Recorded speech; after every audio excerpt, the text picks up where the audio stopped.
Medical college হাসপাতাল সেখানেও এক অবস্থা, টিকিট কাউন্টার বন্ধ এবং সেখানে আউটডোরে পেশেন্ট দেখা হচ্ছে না। এবার উত্তরবঙ্গ মেডিকেল কলেজের উপর ভরসা করে থাকেন অনেকেই, যদি কারো ওষুধ বদলানো হয়, যদি কারো ক্রিটিক্যাল সমস্যা হয়, এই সব কিছুর জন্য তারা উত্তরবঙ্গ মেডিকেল কলেজ হাসপাতালের মুখাপেক্ষী হয়ে থাকেন। এই আউটডোর অত্যন্ত দামি, কিন্তু সেই আউটডোর খুলছে না। কি অবস্থা মানুষের? পার্থপ্রতিম প্রতিনিধি আমার সঙ্গে সরাসরি রয়েছেন।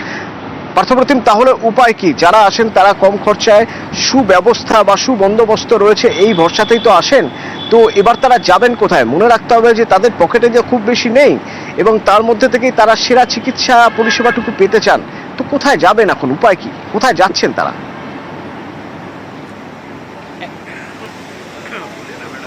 একেবারেই তাই, যে উত্তরবঙ্গ মেডিকেল কলেজের উপরে কিন্তু নির্ভরশীল উত্তরবঙ্গের উত্তরে কোচবিহার থেকে শুরু করে একেবারে মালদা পর্যন্ত বিভিন্ন জেলা থেকে, প্রত্যন্ত গ্রাম থেকে যেমন আসেন, তেমনি একদিকে সিকিম, অন্যদিকে দার্জিলিং, কার্শিয়াং, কালিম্পং থেকেও কিন্তু প্রচুর রোগী প্রতিদিনই কিন্তু আউটডোরে আসেন। আর এই আইএমএ ডাকে আজ 24 ঘন্টার যে কর্মবিরতি, তার প্রভাব কিন্তু পড়েছে উত্তরবঙ্গ মেডিকেল কলেজ ও হাসপাতালে। সেখানেও কিন্তু সকাল থেকে আউটডোর বন্ধ, চিকিৎসকরা নেই, তারা ধর্নায় বসছেন। স্বাভাবিকভাবেই যারা দূর দূরান্ত থেকে রোগীরা আসে তারা কিন্তু হয়রানির শিকার হতে হচ্ছে। একমাত্র ইমার্জেন্সি বিভাগ চালু রয়েছে। আমরা দেখিয়েছি যে বাংলাদেশ থেকেও রোগীরা এসছেন উত্তরবঙ্গ মেডিকেল কলেজ হাসপাতালে, 5-7 দিন ধরে তারাও ঘুরে ফিরে যাচ্ছেন, ডাক্তার দেখাতে পারছেন না।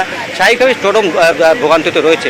সেই সঙ্গে শুধু উত্তরবঙ্গ মেডিকেল কলেজ হাসপাতালের পাশাপাশি শিলিগুড়ি জেলা হাসপাতাল, সেখানেও কিন্তু বাংলাদেশ থেকে আসছে পার্থপ্রতিম, বাংলাদেশ থেকে আসছেন এবং তাদের মধ্যে কেউ কেউ আবার বিপদে পড়ে যাচ্ছেন, কারণ 2 মাসের ভিসায় চিকিৎসা করাতে এসেছেন এক যুবক, কিন্তু এবার তার ভোগান্তি। তার কারণ উত্তরবঙ্গ হাসপাতালের এই কর্মবিরতিতে অস্ত্রোপচার হচ্ছে না, যে আর অস্ত্রোপচার না হওয়ায় সমস্যা বাড়ছে।